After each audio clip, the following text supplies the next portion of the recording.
আমরা অত্যন্ত আনন্দিত এবং গর্বিত, উচ্ছ্বসিত এবং অত্যন্ত আশাবাদী যে আগামীকাল ইনশাল্লাহ যথাসময়ে আমিরে জামাত উপস্থিত হবেন এবং তিনি এই সমস্যাগ্রস্ত পিছিয়ে পড়া জামালপুরের ব্যাপারে তিনি বক্তব্য রাখবেন। আর তার বক্তব্য আমরা আশা করি যে ইনশাল্লাহ জামালপুরের অগ্রগতির ক্ষেত্রে, জামালপুরের সমস্যার সমাধানের ক্ষেত্রে একটা ইতিবাচক ভূমিকা রাখবে বলে আমরা বিশ্বাস করি। আমাদের জনশক্তি এরা উৎসাহিত, অনুপ্রাণিত এবং জনগণের ভিতরেও তার আগমন উপলক্ষে একটা আনন্দ বার্তা যারা ছড়িয়ে পড়ছে।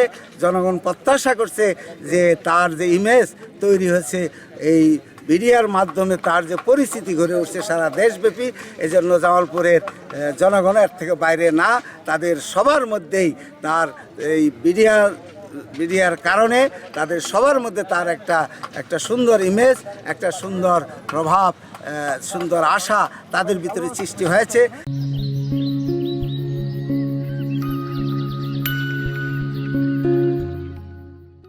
আমাদের জনগণও আশা করতেছেন, আমাদের জনশক্তি এবং টোটাল জনগণ আশা করতেছেন যে এখানের সমস্যাগুলো দূর করার ক্ষেত্রে তার একটা ইতিবাচক ভূমিকা থাকবে তার বক্তব্যের মধ্যে, এবং আমাদের এই সমস্যাগ্রস্ত জামালপুরকে সব দিক থেকেই সমস্যামুক্ত করার ক্ষেত্রে দিক নির্দেশনা আমরা তার কাছ থেকে পাব।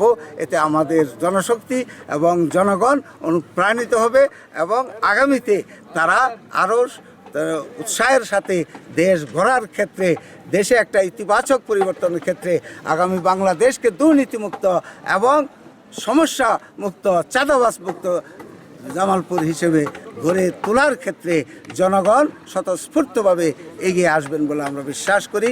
তার বক্তব্যের প্রতিক্রিয়ায়, তার বক্তব্যে অনুপ্রাণিত হয়ে জনগণ এই দুর্নীতির বিরুদ্ধে, এই অন্যায় অনাচারের বিরুদ্ধে জনগণ একটা প্রতিরোধ গড়ে তোলার আকাঙ্ক্ষা তাদের ভিতরে জীবন্ত হবে, এই বিশ্বাস আমরা রাখি। আমরা এও বিশ্বাস করি যে এই জনগণ যদি এগিয়ে আসে তাহলে ইনশাআল্লাহ আমাদের সমস্যার সমাধানের ক্ষেত্রে একটা ইতিবাচক প্রভাব পড়বে। আমাদের কেন্দ্র আমির ডাক্তার শফিকুর রহমান প্রধান অতিথি হিসেবে তিনি জাতির উদ্দেশ্যে, জামালপুরবাসীর উদ্দেশ্যে তিনি বক্তব্য দেবেন। 2001 সালে সর্বশেষ আমরা এরকম একটা প্রোগ্রাম আয়োজন করেছিলাম। কাজে 24 বছর সময়ের ব্যবধানে আগামীকালকে এই জনসভাটি আমাদের রাজনৈতিক অঙ্গনে জামালপুরবাসীর জন্য একটি গুরুত্বপূর্ণ বলে আমরা মনে করি। আমাদের 50,000 নিজস্ব জনশক্তি ছাড়াও এর বাইরে আরও শুভাকাঙ্ক্ষী সাধারণ জনগণ যারা আছেন, সব মিলিয়ে হয়তো বা লক্ষাধিক লোকের উপস্থিতি হবে বলে আমরা আশা করছি।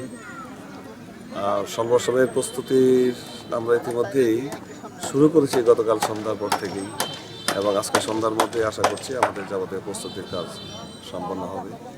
নিরাপত্তা সংক্রান্ত বিষয়ে কোনো সংকট আপাতত আমরা দেখছি না। প্রশাসন বিষয়টি অবহিত আছেন, তারাও সার্বক্ষণিক খোঁজখবর আমাদের দিচ্ছেন।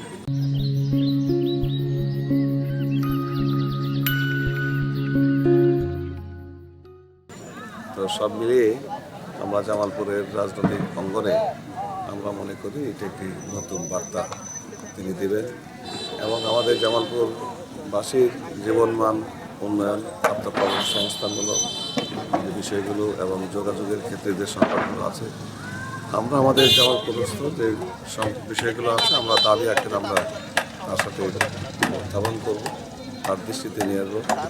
যদি জনগণ আমাদেরকে গ্রহণ করে দায়িত্বের জায়গায় নিয়ে যায়, যাতে করে তিনি এটাকে বাস্তবায়ন করার পদক্ষেপ দিতে পারেন। আমিরে জামাত ডাক্তার শফিকুর রহমান আগামীকাল জামালপুরে আসছেন। এই উপলক্ষে আমাদের সার্বিক প্রস্তুতি ইনশাল্লাহ সম্পন্ন হচ্ছে, 3টার মধ্যে সম্পন্ন হয়ে যাবে ইনশাল্লাহ। আমরা যেটা আশা করি যে বিগত 5 আগস্টের পরে সারা দেশে যে দুর্নীতি, যে চাঁদাবাজি, অনেক কিছু হয়েছে, সেই বিষয়ে সে বলিষ্ঠ একটা কণ্ঠস্বর। সে যখন এখানে এসে এই বিষয়ে কথা বলবে, আমাদের এই জামালপুরের আপামর জনগণ খুবই অনুপ্রাণিত হবে, এবং এই অনুপ্রাণিত হওয়ার পরেই 12 তারিখে তারা ইনশাল্লাহ এর প্রভাবটা ইনশাল্লাহ পড়বে এবং দাঁড়িপাল্লা ইনশাল্লাহ জয় হবে ইনশাল্লাহ, আশা করি আমরা। তার আগমন উপলক্ষে আমাদের জামালপুরে গ্রামগঞ্জে ব্যাপক সাড়া পড়ে গেছে এবং জনগণ খুবই উদ্বেলিত এবং মানুষের ঢল পড়বে বলে আমরা মনে করি ইনশাল্লাহ।